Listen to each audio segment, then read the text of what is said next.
A note on Lady Winsley. This is not a film by Nuri bin Ceylan, alas. Turkish cinema and world cinema has a sacred monster, has a god there.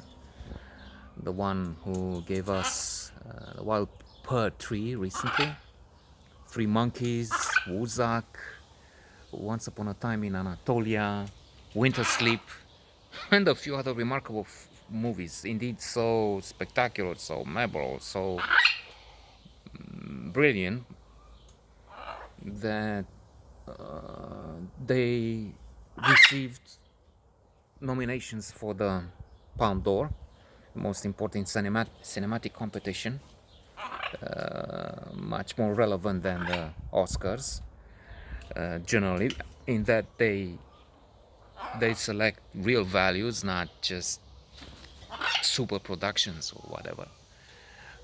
Indeed, things changed this year when the winner of last year's Palme d'Or, the outstanding Parasite, South Korean Parasite, made by a producer, director, writer, who said, "How could you make?" Who answered the question, "How could you make such a thing?" Because I'm a fucking weirdo. So Parasite went on from winning the Palme d'Or to become the first film in a foreign language to win Best Motion Picture altogether, the first in the history of the Oscars, which says a lot about the value of Parasite, but also about the fact that the Oscars were limited to English language films in the most notable distinction. So to return to Lady Winsley, if we can, because it's not so such a from the beginning we must say it's not such a remarkable achievement. That's why I talked to about other things as a joke. But it is amusing. It was on Cinemax 102 last night, and a dark comedy because it starts with a death, and it has gloomy faces almost all the time. There's this community of traditional men. When they talk with the inspector who arrives to investigate this murder, there is a woman, the receptionist, an owner of the small, I wouldn't call it a hotel, pension, house, and she is defending their point of view to some extent. Well, you exaggerated when you had all these women give saliva or whatever for their DNA to identify the culprit, the killer, but the situation is reversed as the men say, okay, we need to talk, us men. So now she sees that she defended the wrong party, so she's, get up, up, out, out, this is my place, out. Okay, you continue to discuss. So the inspector, who is partly Kurd, I mean, he has Kurdish ancestry, and thus we come to one of the main themes, and an important one. Is it the most important? One of the most important by any standard.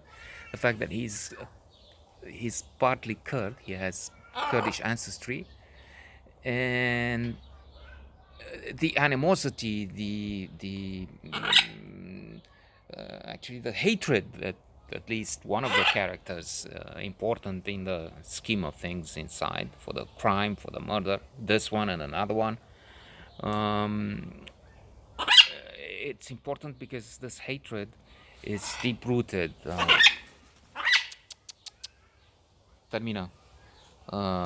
It's affecting politics right now. The incursion of the Turkish army, Erdogan, who is a lunatic, a tyrant, clearly, sent his troops to attack those who have worked with the Allies, with the West, with America, led by another catastrophe, I wouldn't even mention his name. No, annoying to the point of psychological damage.